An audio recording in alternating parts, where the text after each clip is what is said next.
Happy Monday, October 16th, 2023. And we made it past the full solar eclipse. I think it's a full solar eclipse. Full solar eclipse depending upon where you're at. I didn't see any of it because it was cloudy all day Saturday. Didn't get to see the ring of fire. I did see some cool pictures of it though. People were posting.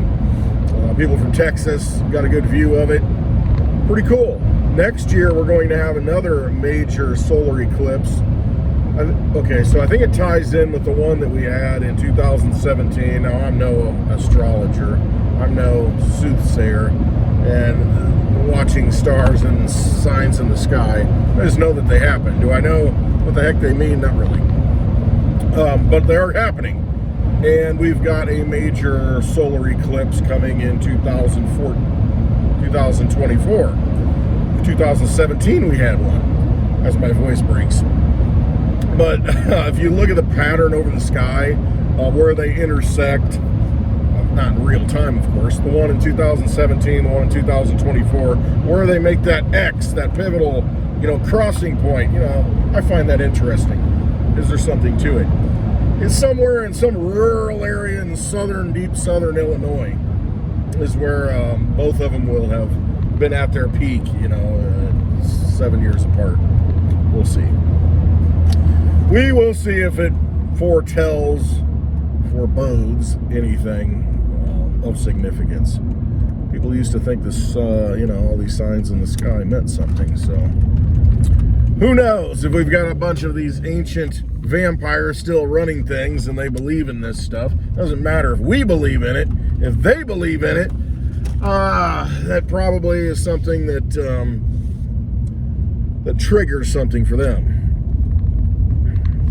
All right, so I read over the weekend we had, I don't even know what government agency, it could have been the Congressional Budget Office, or I don't know, one of the accounting arms of government said that over this past year, the U.S. government, U.S. corporation out of D.C., is going to pay $711 billion just on the interest of the debt. Just paying interest, like your credit card, they jack you with 30% interest rates. And how much that really beats you up.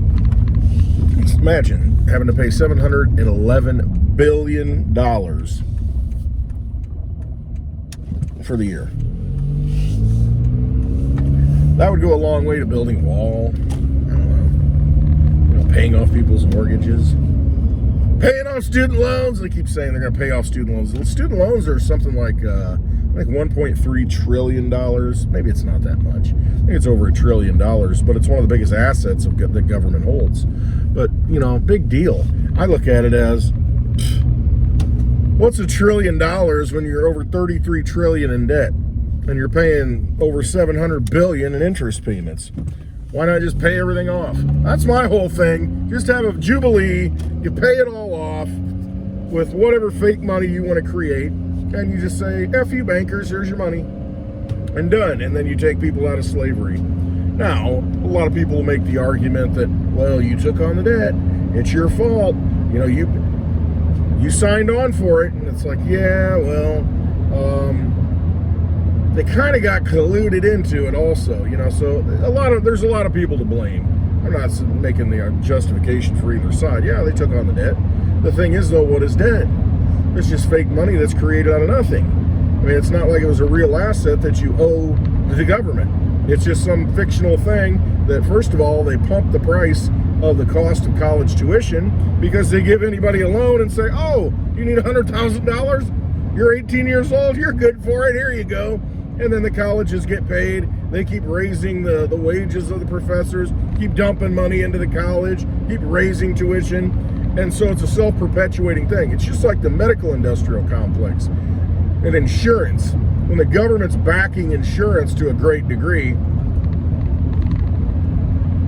of course the prices are going to go up. And it's just, where does it end? I mean, that's a black hole. Medical industry. And if the government just keeps on backing it and backing it and backing it, and insurance companies are allowed to continue to, to have exorbitant rates and raise rates and keep funneling the money here, all this stops if you have sound money. is basically my point. And you can argue the merits of, well, someone should do this. That's their word. They need to pay this back. I mean, the government's not paying anything back. They have the ability and the luxury to create more money. That's not even money, it's currency. They have the ability to do that. You don't. You can't create infinite money. They can. And the things that they throw infinite money into, the after effects, the knock-on effects of it, affect you. And there's nothing you can do about it. They're going to inflate the heck out of the money supply, and there's nothing you can do. The cost of everything you do keeps going up. And what can you do? Well, get another job. I can't work 36 hours a day. How many jobs can you have? And it's just like, well, it's your own fault. Okay. Get in a car accident and your insurance coverage is, doesn't cover it all. And so you got $1 million and they might cover, say, $900,000. You got good insurance. You still owe $100,000. How are you going to come up with that? How are you going to make that kind of money on top of what you already need? And it's just so it puts you in a situation where you just can't win. You just can't win. So, is what it is. If you had sound money, you would have prices of things that made sense, that were legitimate, because you would have a free market. Right now, you don't have a free market, and that's the biggest problem. If you had a free market, the price would get to the place where it needs to be, because there's only so much money to go around. There's a finite supply of money. That's what happens when you have sound money. There's a finite supply. There's a limited amount. There's only so much to go around. And so you have to make good decisions of, okay, what am I going to spend it on? What's worth it? Is it worth going to McDonald's and getting my coffee every day? No. Is it worth going to Dunkin', getting my coffee and donut and whatever sandwich? No. Because now you're going to make different decisions. You're going to say, that's really not worth it. Can't go into debt to get it. Got to use the money that I have. So you'll make better decisions. You tend to make bad decisions. Turn the lights off. You tend to make bad decisions when the money's cheap. It's free. Go use the credit card. Just take on debt. And there's nothing sound about the system anymore. And so that's what the government does. That's what it perpetuates. It's a top-down thing. You got bad leadership, you got bad policy at the top, that trickles down through society. It infects the body. When the head's tainted, it starts infecting the entire body. And that's what we have right now. The whole body is basically dead. It is a vampire economy, to where we're constantly trying to transfuse new energy into it. And that's we're at that point again. They've raised rates and they put a pinch on things. You've got bankruptcies going up. What was it? Rite Aid. You heard of Rite Aid. They're filing for bankruptcy. Bankruptcy protection, which just means they're going to reorganize things. But, there are going to be stores that get closed. They can't make it with the current business model, so they need a reset. And that's the sun. So dark to light, dark to light. You have that pinch because rates are going up. Money's not as easy to get as it used to be. And those people who are, let's say, you see the banks that have invested in treasuries at a low rate, well, they're losing money now if they're locked into these low rates. You get triple what they got into it. It's over 5% now for bonds that they could buy. And they're missing out. So a lot of pain is still to come. Now, will they, with the cover of war, start ramping up? Because ultimately that's what they need to do. They need to, if they want things to keep going, they have to stimulate and create more money, make it easy to get. Now, will that be a situation where they just create maximum pain for the next year, and then you bring in a President Trump again, and then, of course, you're going to freewheel it, and you're going to go big and large and just spend money like a drunken sailor? That may be the thing, and then he looks like a savior. That may be the plan. I don't know. We'll see. But I don't know. It's their system. It's rigged. It's hard to win at that game. When you think you're winning, it can be the rug pulled at any moment. So I would be looking at real assets. I would be looking at sound money. I would be looking at something that exists when the government fails or when it fails you. have something that you can use. Today, hey, I needed to get some soap. I buy this soap. I buy it by 100-bar case, and we're down to the last bar. My wife's like, we're down to the last bar of soap. I'm like, okay, all right. I sent some with my daughter to school. And so, I've kind of like, I've had to be very, very conscious of money because, I'm paying for a daughter in college, a 4-year college, and it's not cheap. But I refuse to get a student loan. I refuse to let her get a student loan. I don't think there's a good value in college. I really don't anymore. I think a lot of the homework, the research, the knowledge can be gained for free if you want to do it. Now, can you take away that whole environment, that atmosphere, that experience of going to college and meeting new people? I mean, it's hard to put a price on that. I mean, it really is, because you either experience it or you don't. And my daughter's doing very well. She loves where she's at. And you know what? What am I going to put my energy into? I want to put it into something of value. I'm going to put it into my children. So I don't have a problem doing that. I don't have a problem using the garbage money that's out there that I make, even though I have none left over now. And that gets to the point of soap. Need to buy some soap. And I'm like, I got this payment and that payment. We got to pay for this. And, and it's like, okay, well, I figured, you know what? The soap, it's good. It's healthy. We need it. I buy it by the 100-bar case. I don't have to buy it, but I don't even know. Every couple of years, it seems like. And so it's gone up 50% a bar. Absolutely crazy, but just like everything else. So I placed the order today, and what did I do? Since I have no money, since some cash is broke, I used Litecoin. And so I paid with Litecoin for the soap. Now, did I pay directly? No, I had to use an intermediary. In this case, it was Coinbase. And you know what? You can knock these platforms all you want, but they do make it easy to spend crypto until we get to that point to where everybody like me will accept crypto for my services. And you got to seek those people out. I happen to want this soap. They don't currently accept crypto, but of course they take a Visa card, a Visa debit card. And through Coinbase, you can get a Visa debit card. Doesn't cost you anything.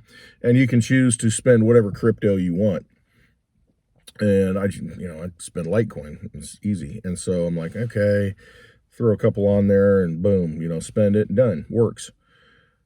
Very nice. I mean, they give you rewards back. I mean, you can choose. You can get like 0.5% in Polygon, USDC. I mean, it was a 1% back in XLM, Stellar Lumen. So I just leave that on there, So, I mean, you get 1% back in a crypto that you can take off and put in your own private wallet. So, but the point is when you need money, when you need to buy a good or a service, are you going to be able to do that in the future when things start falling apart? Now, would I be able to make this transaction with that Visa debit card if things start falling apart? Probably not. Will the Litecoin network continue to run? Yes. Will it continue to run in my area? Yes, if there's power. But it doesn't matter as long as I have access to the internet. And say I don't. Say there's an EMP. It gets wiped out and I can't do anything with it. Okay, then what do you do? I mean, there are ways to get around it. You can have mesh networks. You have ham radio, send it over that, satellites, that kind of thing. But if you have a true, Gaza moment to where, somebody shuts everything off and, starts rolling tanks through, what are you going to do? I mean, how are you going to survive? How are you going to get out of there? How are you going to try to, to make it? And at that point, you probably need something in your possession, like physically in your possession. Now, that could be easily confiscated too. It may be better you might be able to buy your way out with some gold, some silver. Will you be able to buy your way out with crypto? Probably not. But the thing is, if you do have crypto, all you need is that seed phrase. You can memorize it, 12 words. You can memorize them. And once you get out, you can restore all your wealth. So, everything can get destroyed that you had, all your physical possessions, and all you have is your person to get out of there. However, you got this seed phrase in your mind, or you get it backed up somewhere else. You've made plans. But, worst case scenario is you memorize it. You can take that with you and restore that on a wallet when you get out. And then use that. So, you can take your wealth, your money, your energy with you that you've stored up.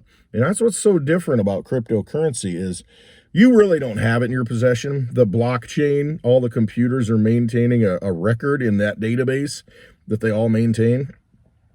And that's what verifies, that you have it through a private key. And as long as you have access or you have that private key, nobody else does, you do, unless you give it to them, that blockchain secures it anywhere in the world. And so you can leave that country if you can get out, instead of trying to smuggle diamonds and gold, out, they're going to find it. Then you lose it anyway, and then you have no wealth and you start over.